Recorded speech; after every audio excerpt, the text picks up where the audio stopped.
Sejam bem-vindos, pessoal, a mais uma aula de teologia contemporânea. Como é bom ter você aqui, como é bom ter você no nosso curso e na nossa instituição, na Unifil. A gente vai dar continuidade falando da neo-ortodoxia e a teologia da crise. Neo-ortodoxia pode ser descrita como uma abordagem que começou em um ambiente comum, mas logo se manifestou de várias maneiras. Vamos lá, pessoal. O início se deu na crise associada à desilusão após a Primeira Guerra Mundial. Isso aqui é muito importante. Muito importante. Eu estou grifando aqui e eu quero chamar a sua atenção para que você faça isso no seu material, tá? Depois da Primeira Guerra Mundial, claro, dentro da teologia, porque se a gente migrar para o campo filosófico, a gente vai ver tantos filósofos e pensadores que vieram com determinadas propostas acadêmicas a título de reacender a esperança na população. Primeira Guerra Mundial, estava todo mundo com medo, muitas intrigas políticas por território, economia, uma série de fatores. E isso abala também a fé e, com certeza, abala também a filosofia da igreja na época, da fé na época, em todas as suas instâncias, tá? Então o início se deu nessa crise associada à desilusão após a Primeira Guerra Mundial, com a rejeição da escolástica protestante, esta escola do cristianismo protestante liberal, que destacou a acomodação do cristianismo, a ciência e a cultura ocidentais, a imanência de Deus e o aperfeiçoamento progressivo da humanidade.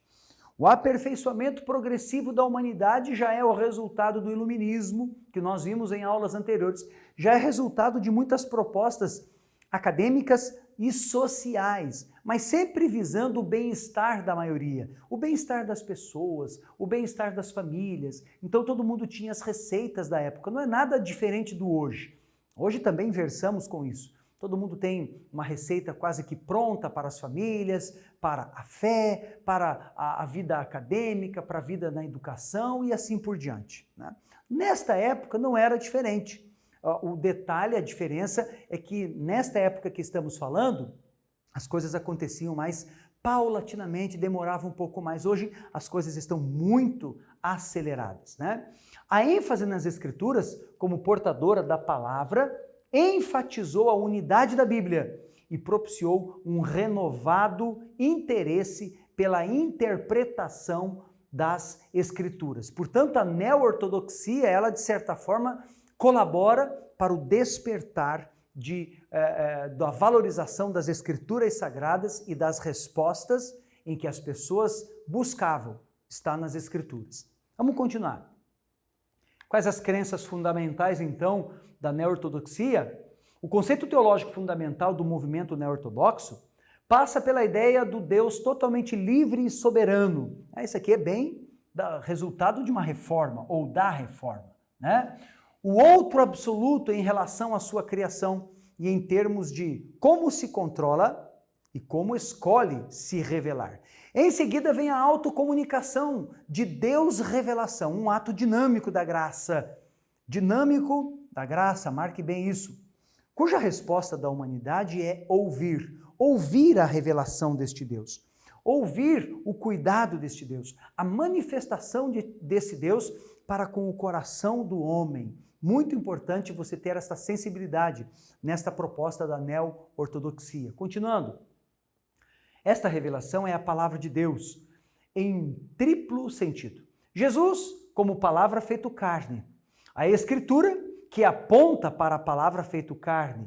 E o sermão, que é o veículo para a proclamação da palavra feito carne. Então nós percebemos aqui os ideais, né, ou os resultados já vividos e práticos da reforma protestante, né? Noutras palavras, por um outro prisma, mas a gente vê que a neo-ortodoxia, ela valoriza muito a palavra, ela valoriza muito o Deus como absoluto.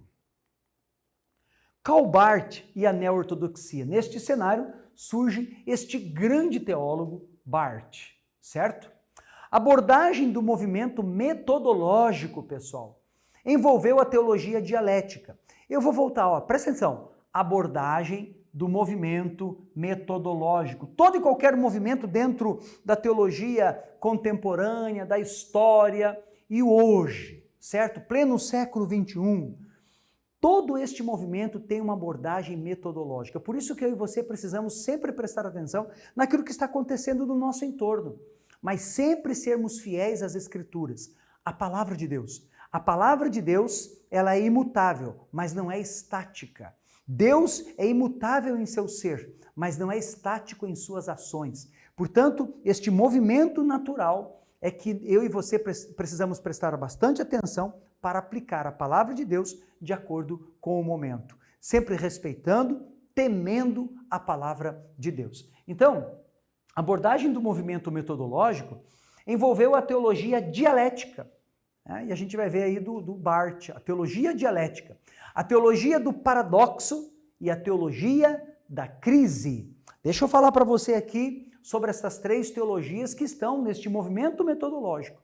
A teologia da dialética, que nós temos aí como um dos idealizadores ou dos cabeças, Karl Barth, ela fala de Deus e o homem.